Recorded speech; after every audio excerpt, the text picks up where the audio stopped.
Presidential candidates in the race for leadership for the People's National Party, PNP, signed a code of conduct earlier today. We believe in vision and not vitriol. And so for us, this was a very, very important symbol to demonstrate that we are committed to protecting those ideals. I look forward to a clean campaign. I ask all my supporters to stay high and don't go low. Let us build the party with every utterance and every action. Lieutenant Wilson and 8 other gang members convicted. Police freed following a ruling by Justice Brian Sykes in the Home Circuit Court this afternoon. Jamaica recorded no additional deaths and 97 new cases of COVID-19 in the last 24 hours, bringing the total number of COVID-19 cases on record for the island to 7,910. And the Meteorological Service of Jamaica says it is monitoring a weather system which is projected to become a major hurricane that could affect the island.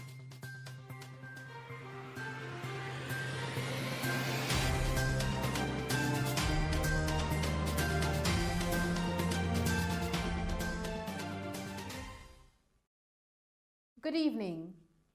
In breaking news tonight, Minister of National Security Dr. Horace Chang announced in Parliament held at the Jamaica Conference Center today that the Zone of Special Operations (ZOSOs) in Mount Salem, Greenwich Farm, Denham Town, August Town, those areas has been extended for 60 days. Our national security architecture, the enhanced security measures must continue. Acting on the advice of the National Security Council and in accordance with the law reform, the Zones of Special Operations, Special Security and Community Development Measures, ZOSO Act, I am seeking approval for extension in the Denham Town, Mount Salem, Greenwich Town, and August Town communities for a further period of 60 days. I will give a short review of the various areas. From the 12th of October to start. In accordance with the Section 6 of the Act today, I will give an overview of the activities with each community which are outlined in detail in the ministry papers which have been tabled.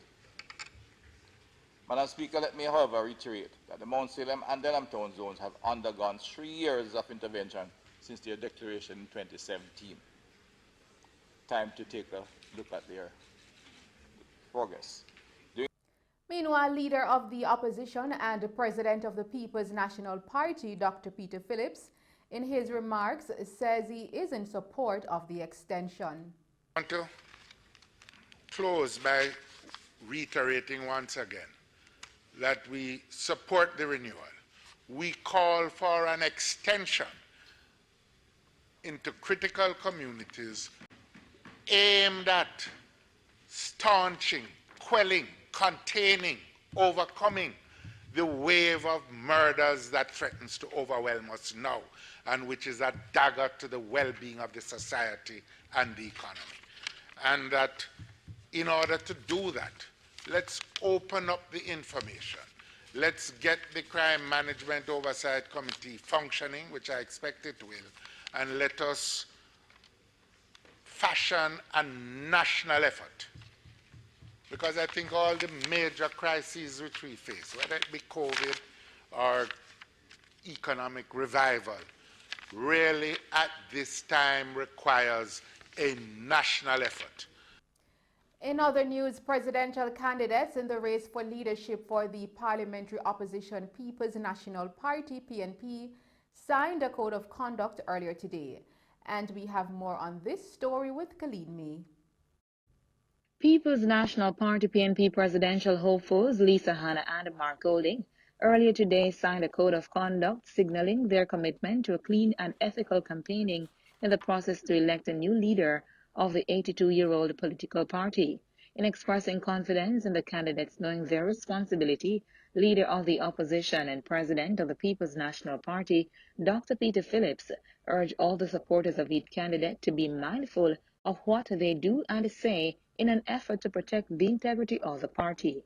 I want to urge all the supporters of each candidacy to be mindful that the foremost interest in all of this is the protection of the interests of the People's National Party, the protection of its integrity, its reputation, and ultimately its unity of purpose as we go forward.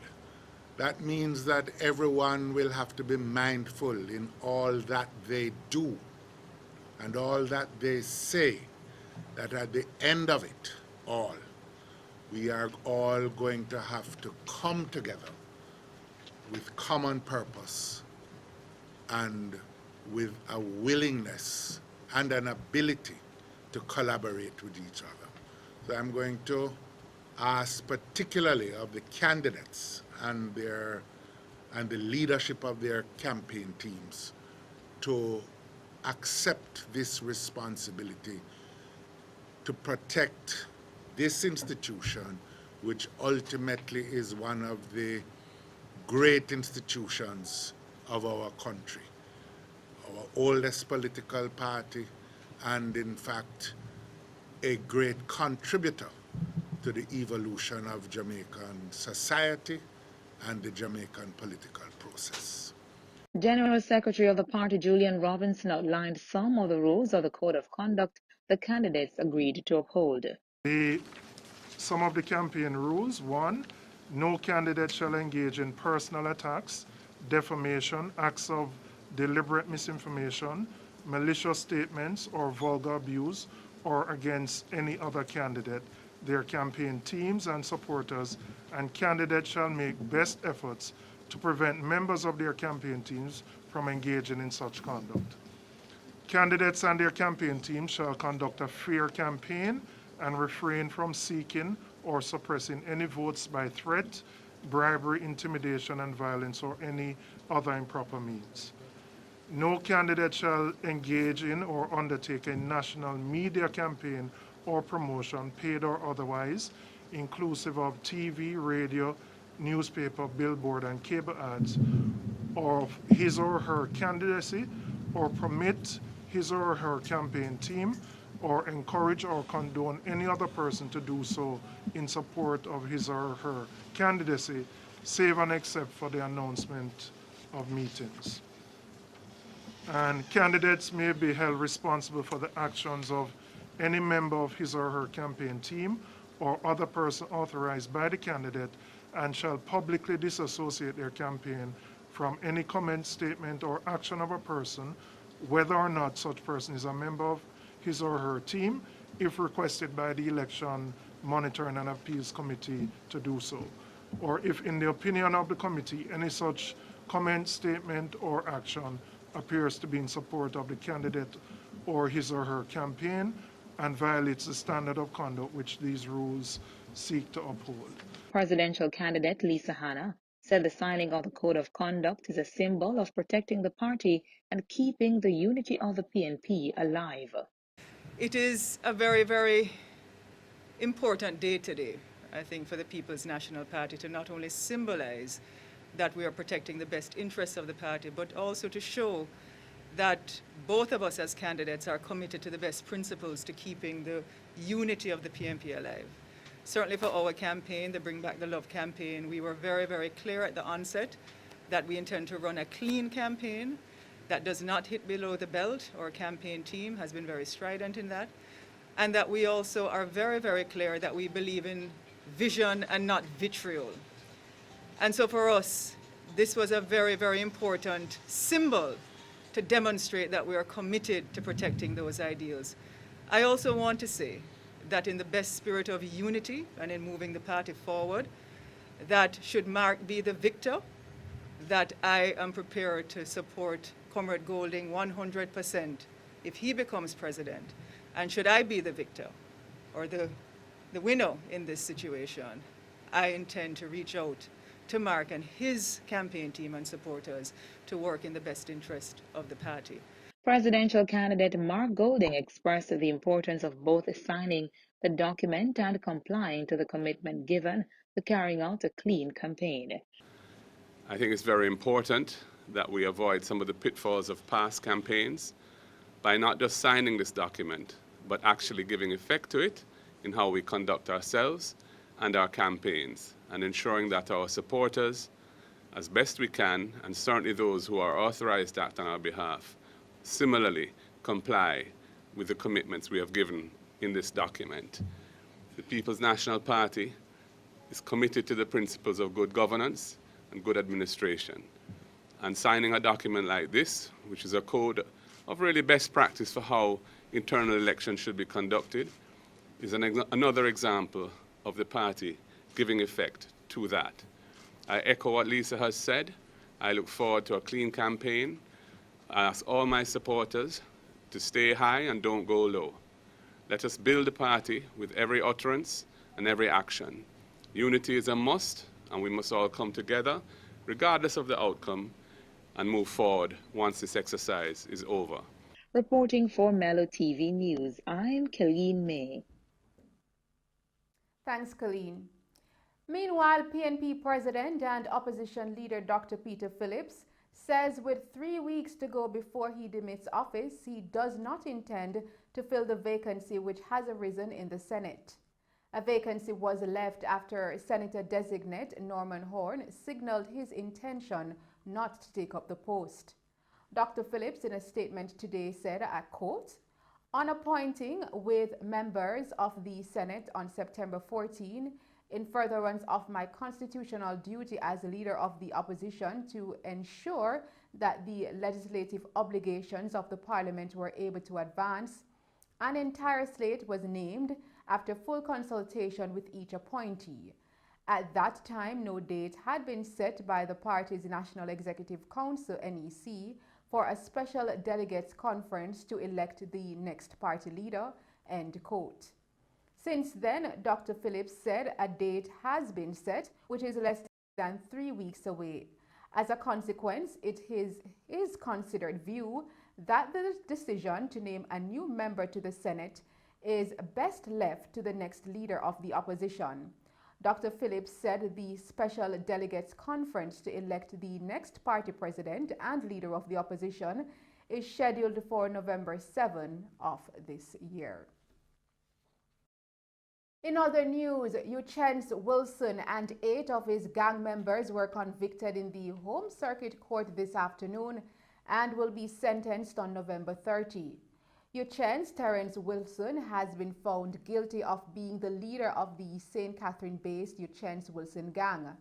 At the same time, the sole police officer in the closely watched case, Lloyd Knight, and 2 other men were freed this afternoon. The 2 men are Dane Edwards and Karen Walters. Their acquittal followed the freeing of Kenneth Winter this morning. The men were freed by Justice Brian Sykes, a trial that started back in March 2019. Last Thursday, Wilson was also found guilty on 2 counts, one of illegal possession of a firearm and 1 count of shooting with intent. Chief Justice Brian Sykes said Wilson, by his own account, had verified testimony of a senior police officer who had taken the stand during the trial and told of an incident in which officers, acting on information from a crony of Wilson, went to accost him and were involved in an exchange of gunfire in which Wilson was injured. Since the beginning of the trial in March 2019, a number of the accused have walked free due to insufficient evidence against them. Close to 30 individuals were arrested by the Counter-Terrorism and Organized Crime CTOC unit in 2017 and placed on trial after being accused of being part of one of the island's most organized and vile gangs responsible for robberies, extortions, rapes, murders, and the pilfering of a number of licensed firearms. An unidentified man was shot dead as warring gangsters renewed hostilities in Spanish town St. Catherine this morning. It is the second fatal shooting in the town within 24 hours, and areas of the old capital remain tense amid reports of sporadic gunfire. The tension reportedly stems from a daring high-noon murder on Burke Road on Monday, In that incident, 28-year-old Kevin Lewis of De La Vega City was shot dead by unknown assailants. The Spanish Town Police reported that Lewis was standing on the roadway at about 11:55 a.m. when he was approached by armed men who shot him multiple times to his upper body. Lewis was pronounced dead at the hospital. Investigations continue into the incidents. Detectives assigned to the St. Catherine South Criminal Investigations Branch are seeking the public's assistance to identify the body of a man that was found with gunshot wounds in a cane field in Caymanas Estate in the parish on Saturday, August 22. The body is of dark complexion, slim built, about 168 centimeters, 5 feet 6 inches tall, and appears to be in its late 20s. It was clad in a multicolored t-shirt, jeans pants, and a pair of blue socks. Anyone who may be able to assist the police in identifying the body is being asked to contact the Central Village Police at 876-988-1719, Police 119 emergency number, or the nearest police station. Jamaica recorded 97 new cases of COVID-19 and no additional deaths in the last 24 hours. According to the Ministry of Health and Wellness, it brings the total number of COVID-19 cases on record for the island to 7,910. 2 deaths reported yesterday are under investigation and were not added to the overall death tally, which remains at 146.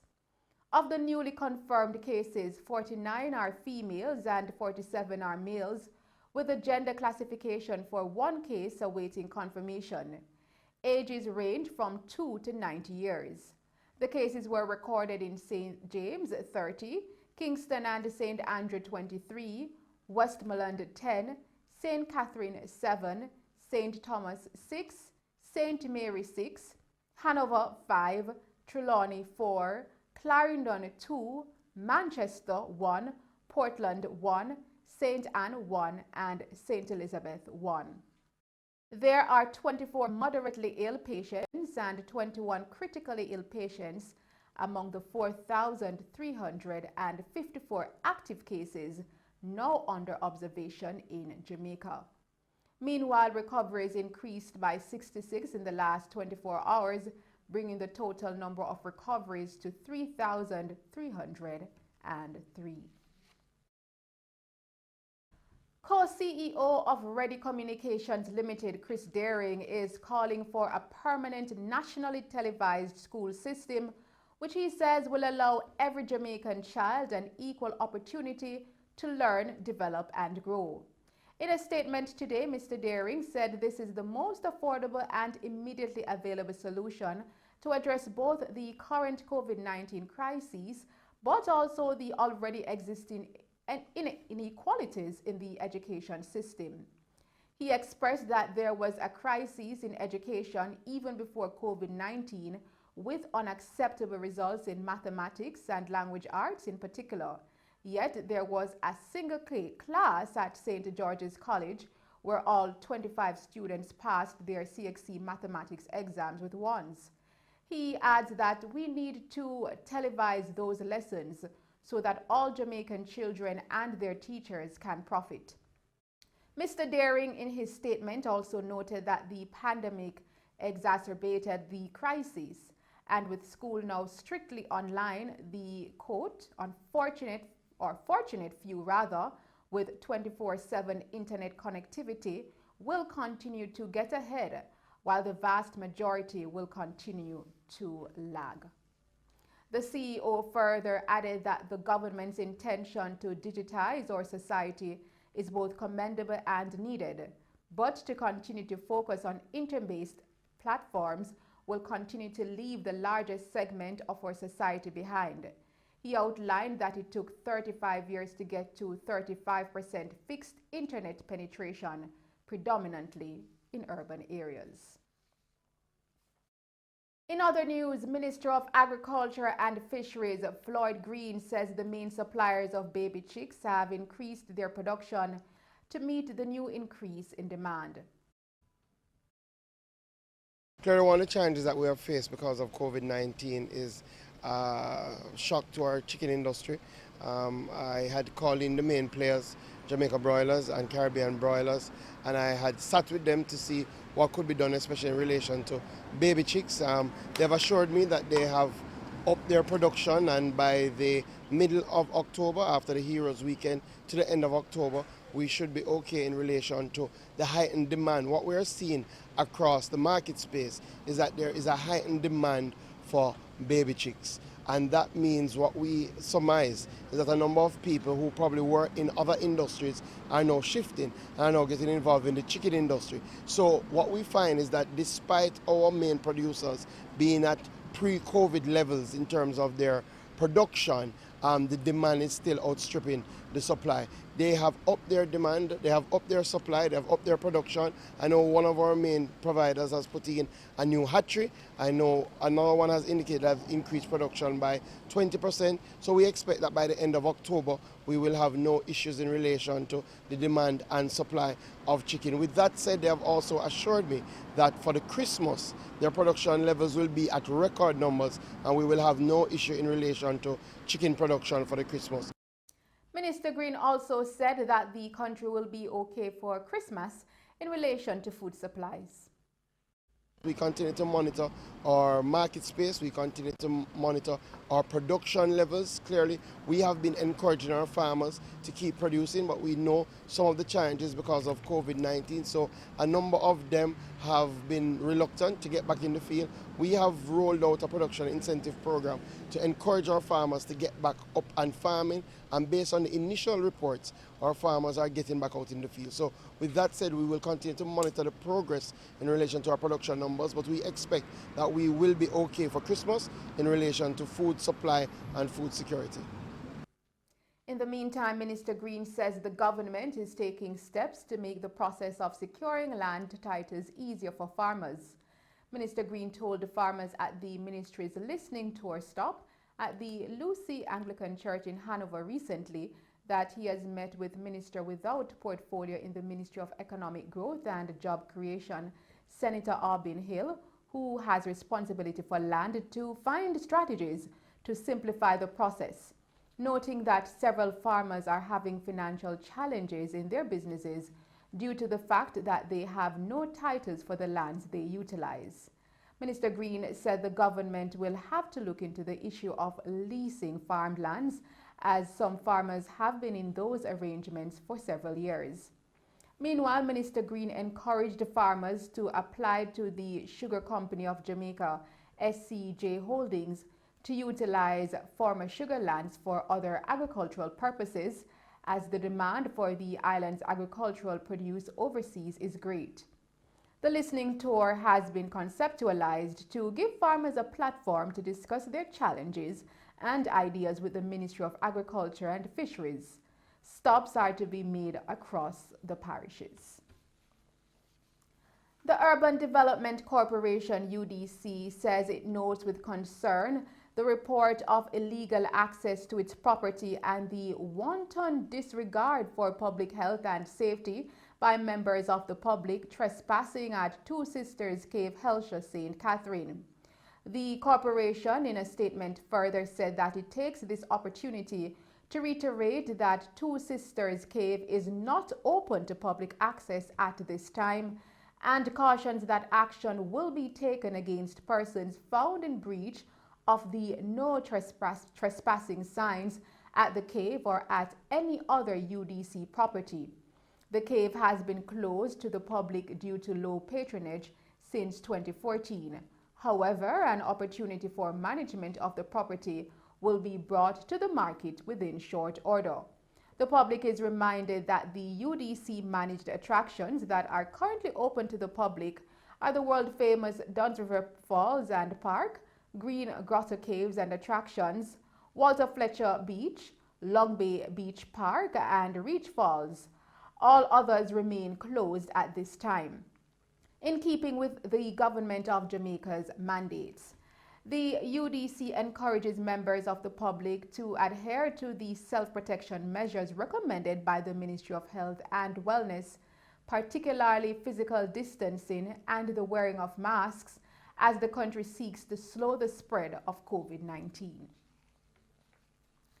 In a special report, the Meteorological Service of Jamaica says it is monitoring a weather system which is projected to become a major hurricane that could affect the island. While advising Jamaicans to stay prepared in a Twitter post yesterday evening, the Met Service noted that it was, quote, a possible development being predicted, but right now the region is relatively quiet, end quote. The projection is that the storm, which would be named Epsilon, will be approaching Jamaica from the south next week as a hurricane. There have so far been 25 named storms this hurricane season, 3 less than the record 28 named storms which formed during the 2005 hurricane season, which included powerful hurricanes such as Katrina, Rita, and Wilma. And those were the stories making news. I am Tamar McHale. We will take a break and then join Christopher Scott with sports. Jamaica Weekly, the voice of Jamaica, is Jamaica's newest and most exciting full-color tabloid newspaper, packed with news, sports, entertainment, and a whole lot more. Jamaica Weekly is free and is distributed every Thursday to businesses and consumers island-wide. Pick up your free copy of Jamaica Weekly today at major retail outlets near you, supermarkets, pharmacies, and service stations. For more information, call 876-616-3031. Jamaica Weekly. Pick up your free copy today.